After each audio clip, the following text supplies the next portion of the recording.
itu. Oh iya mas, saya itu dulu tuh pernah sampai nginep di rumah saya. Nginep? Nginep gimana mas?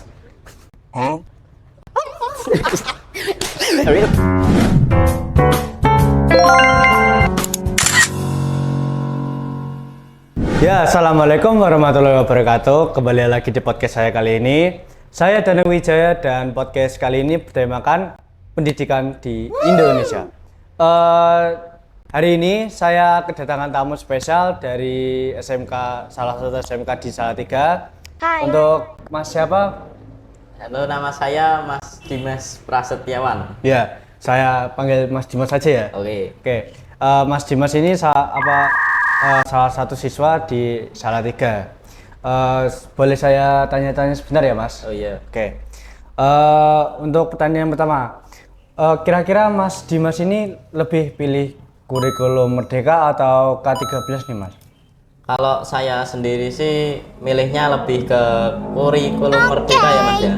Karena itu kalau yang K13 itu lebih banyak apa ya materinya gitu loh mas daripada yang sekarang. Kalau sekarang kan banyak prakteknya gitu jadinya seru gitu loh. Ini mas, pertanyaan yang kedua nih. Untuk kelebihan dan kekurangan kurikulum Merdeka sama K13 itu apa aja ya mas?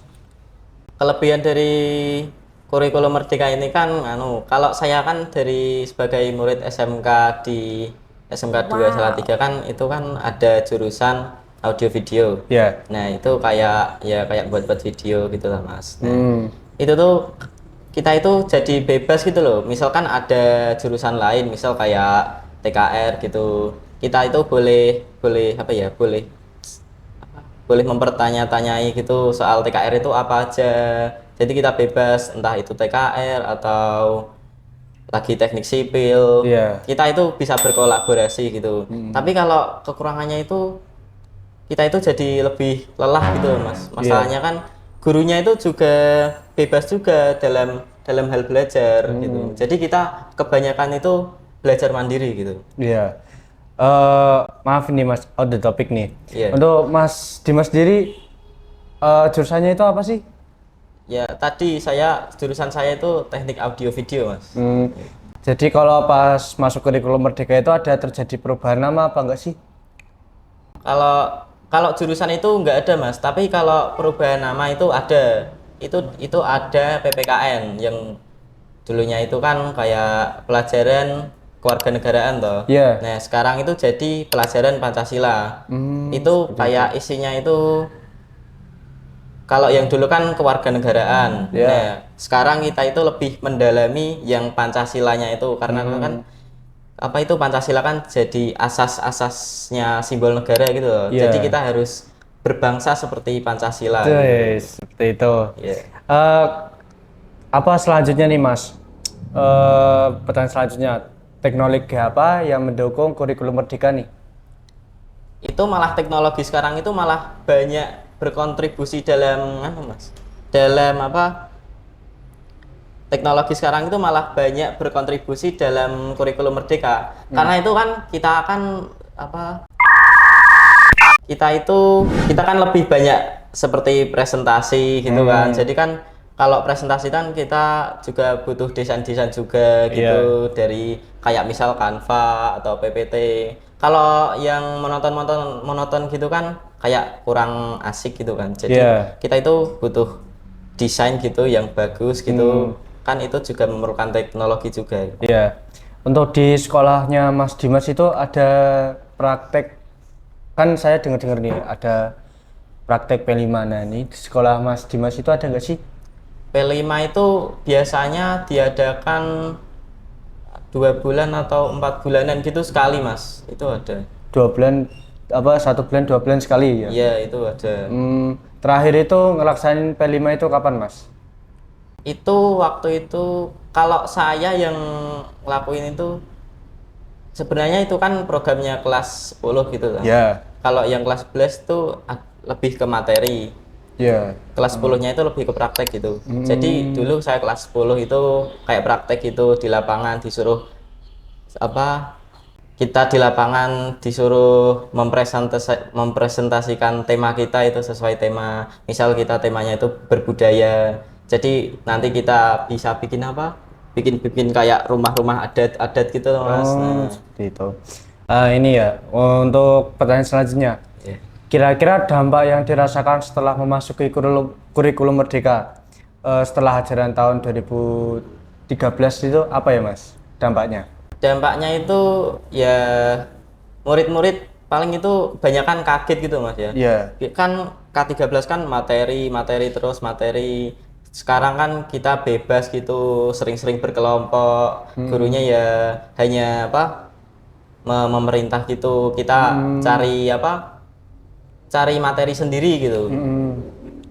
Ya, untuk pertanyaan selanjutnya Mas, kira-kira dampak apa yang dirasakan dalam kesehariannya Mas nih, kayak misal jam pulang atau jam pelajaran lebih padat atau jam pulangnya lebih sore atau sampai malam, kira-kira kayak gimana Mas? Saya itu dulu pernah sampai nginep di rumah teman saya hanya karena apa? Membuat project untuk P5 itu, Mas. Jadi itu kayak pulangnya larut-larut gitu, kesana kesini, jadi lebih ke apa? Lebih Lebih aktif gitu. gitu ya, Nah, lebih padat aktif. Ya, lebih padat banget itu Mas sekarang tuh daripada belajar gitu. ya. Untuk pertanyaan selanjutnya nih, kira-kira pendidikan di Indonesia itu menurut Mas Dimas nih sudah merata atau belum?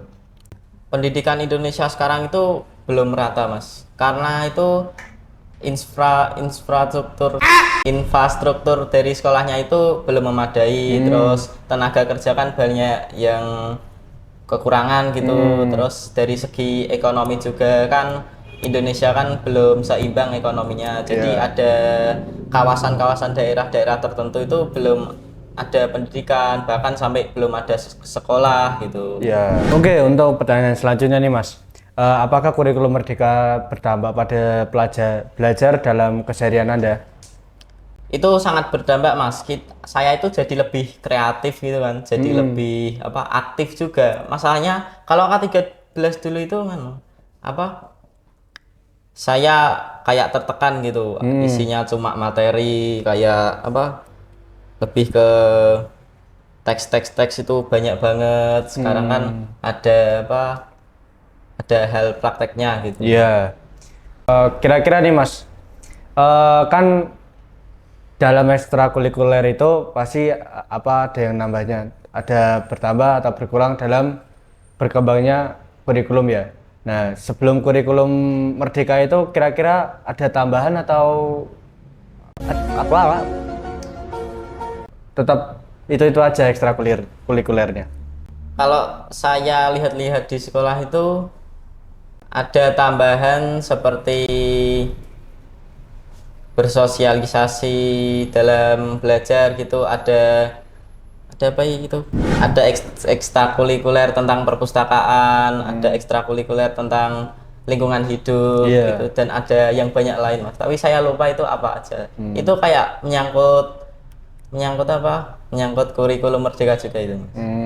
Untuk pertanyaan selanjutnya nih, bisa disebutin nggak sih dampak perubahan kurikulum dalam kegiatan belajar atau mengajar? Dampaknya itu seperti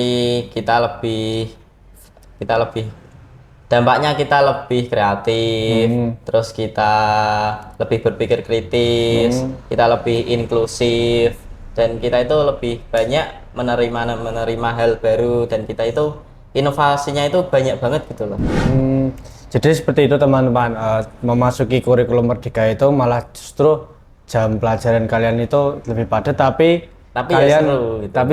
tapi juga lebih kreatif juga karena kita kan masuknya ke praktek terus ya Mas. Iya, praktek terus. Ya. Untuk pertanyaan selanjutnya nih, kira-kira ada keluhan nggak sih dari siswa-siswi atau yang lainnya? Ya keluhannya ya tadi itu Mas, saya itu sampai apa? Saya itu sampai berkeluh kesah gitu sama teman-teman. Wah, ini kok kayak kurikulumnya kok gini banget gitu, kayak banyak banget prakteknya, saya jadi nggak bisa beristirahat gitu Mas. Seperti itu.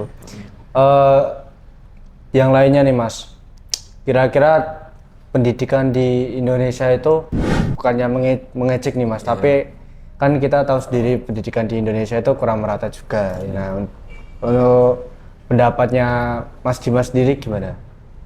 Kalau pendapat saya itu Indonesia sekarang ya lebih baik lah daripada yang masa-masa dulu. Masalahnya kan dulu ya kita juga pernah dijajah juga kan. Kita itu lagi masa-masa bodohnya. Ini kan sekarang itu lagi berkembang-kembangnya Indonesia gitu kan. Jangan sampai kita itu jatuh lagi ke lubang hitam itu. Seperti itu. Untuk pertanyaan terakhir nih Mas, kesan Anda dalam pendidikan di Indonesia itu apa Mas? Kesan saya buat Indonesia itu ya keren lah ya.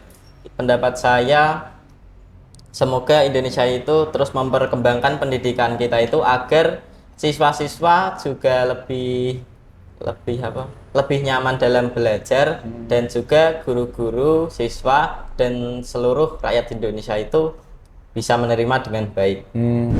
Jadi seperti itu teman-teman. Dalam podcast kali ini dari Mas Dimas sudah cukup di sini ya. Kita sudah banyak ngobrol juga dan ini hawanya mulai panas juga ya Mas. Panas. Mulai kayak tertekan gitu ya. Tertekan kayak di pelajaran. Ya santai-santai aja. Di sini podcastnya santai. Ya, sekian dari kita. Mohon maaf apabila ada salah kata maupun perbuatan atau yang tidak mengenakan lainnya. Saya Danu Wijaya dan Dimas Prasetyawan. sampai jumpa di podcast saya selanjutnya. Bye bye.